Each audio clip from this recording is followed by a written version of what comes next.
Pernah penasaran nggak? Uang yang kamu belanjain di warung itu sebenarnya jalan-jalan kemana aja? Nah, inilah yang disebut pendapatan nasional. Ceritanya tentang uang yang muter keliling atu negara. Jadi, pendapatan nasional itu total nilai semua barang dan jasa yang dihasilkan negara selama setahun. Dari pabrik, petani, sampai tukang bakso. Semua ikut nyumbang. Yang keren, pendapatan nasional ini bisa menunjukkan negara lagi sehat atau lagi lelah. Kayak mood kamu saat ada masalah, tapi ini versi ekonomi. Asal kamu tahu ya, bukan uangnya yang dihitung, tapi nilai produksinya. Jadi, meskipun uang dicetak banyak, pendapatan nasional nggak otomatis ikut gemuk. Bayangin kalau pendapatan nasional itu orang. Pasti dia capek banget dikelilingin uang yang hobinya muter-muter tanpa izin.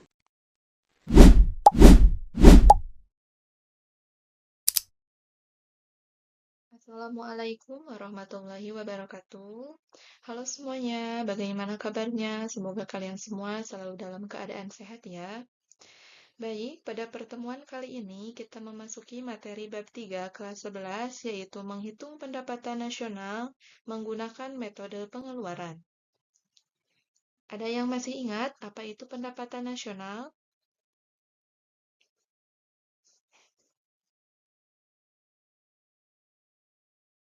Baik, Ibu jelaskan kembali. Pendapatan nasional adalah jumlah seluruh pendapatan yang diterima oleh masyarakat suatu negara dari kegiatan produksi, barang ataupun jasa dalam kurun waktu 1 tahun.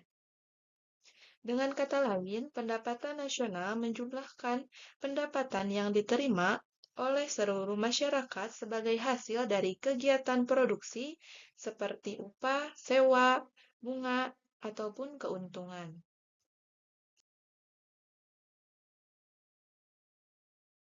Selanjutnya yaitu ada metode atau pendekatan perhitungan pendapatan nasional. Terbagi menjadi 3. Yang pertama yaitu ada metode produksi, yang kedua ada metode pendapatan, yang ketiga ada metode pengeluaran. Yang akan kita bahas kali ini yaitu metode ataupun pendekatan pengeluaran.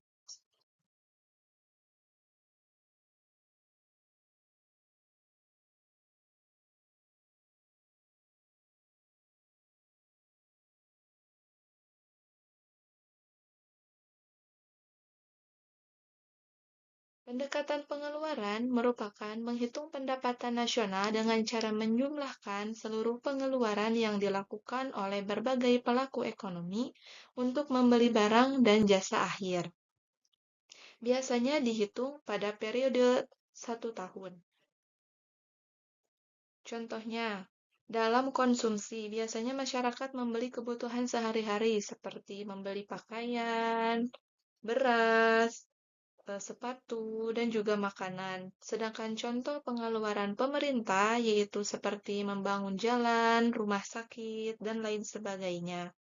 Maka, kegiatan-kegiatan tadi dihitung dan kemudian diakumulasikan menjadi jumlah pendapatan yang didapatkan pada periode tersebut.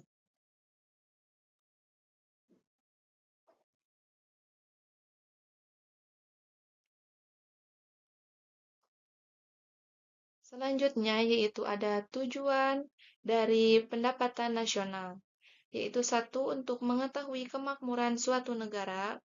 Jika suatu negara memiliki pendapatan yang tinggi, maka kualitas hidup masyarakatnya pun pasti sejahtera. Yang kedua yaitu untuk mengetahui laju pertumbuhan ekonomi. Di sini, pendapatan nasional yaitu sebagai alat ukur untuk mengetahui tinggi dan rendahnya pendapatan yang didapat oleh masyarakat. Yang ketiga yaitu untuk membandingkan kesejahteraan antar daerah atau antar waktu. Contohnya, di sini daerah Kabupaten Sukabumi dengan daerah Kota Sukabumi itu lebih luas daerah Kabupaten Sukabumi. Dan pendapatan yang diterima pun lebih besar atau lebih tinggi itu didapatkan oleh Kabupaten Sukabumi.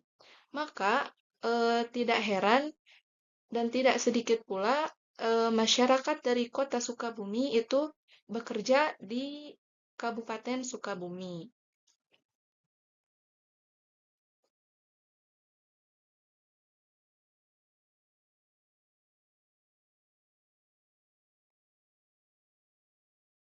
Nah, yang selanjutnya yaitu ada menghitung rumus pendapatan nasional dengan metode atau pendekatan pengeluaran.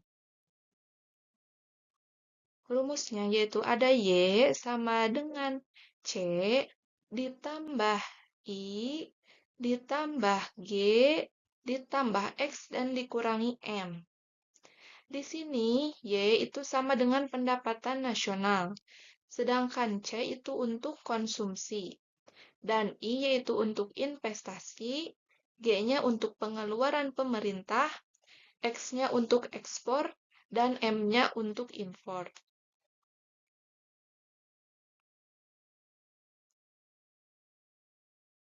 Berikut ada contoh latihan soal. Yang pertama yaitu ada upah sebesar 210.000, yang kedua laba sebesar 900.000, ada pengeluaran pemerintah sebesar 610.000, pendapatan bunga 650.000, pendapatan sewa 200.000, impor yaitu 500.000, konsumsi 300.000, ekspor 1.200.000, investasi 400.000. Maka dari data tersebut, kita hitung pendapatan nasional yang didapatkan dengan metode pengeluaran itu berapa. Baik, selanjutnya ini ada contoh menghitung pendapatan nasional menggunakan metode pengeluaran.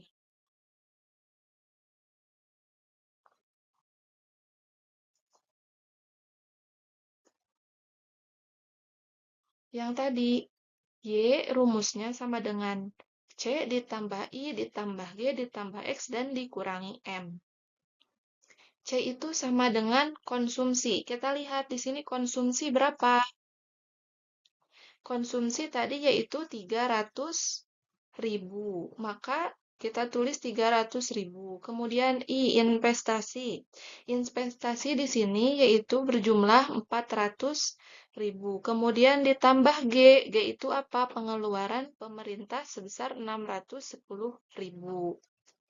Kemudian ditambah X yaitu ekspor berjumlah 1.200.000 dan dikurangi importnya 500.000.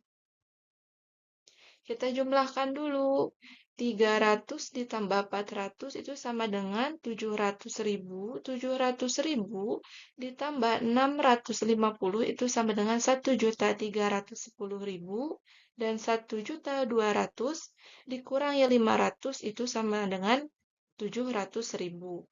Karena di sini ada tanda tambah, kita tambahkan 1.310 ditambah 700.000 itu sama dengan 2.010.000. Begitu teman-teman. Semoga kalian paham dengan apa yang materi Ibu sampaikan. Bila ada pertanyaan, silakan untuk bertanya. Semoga kalian tidak puas ya, sehingga kalian masih bisa mencari materi-materi di luar sana yang mungkin masih banyak inspirasinya. Gitu. Terima kasih. Wassalamualaikum warahmatullahi wabarakatuh.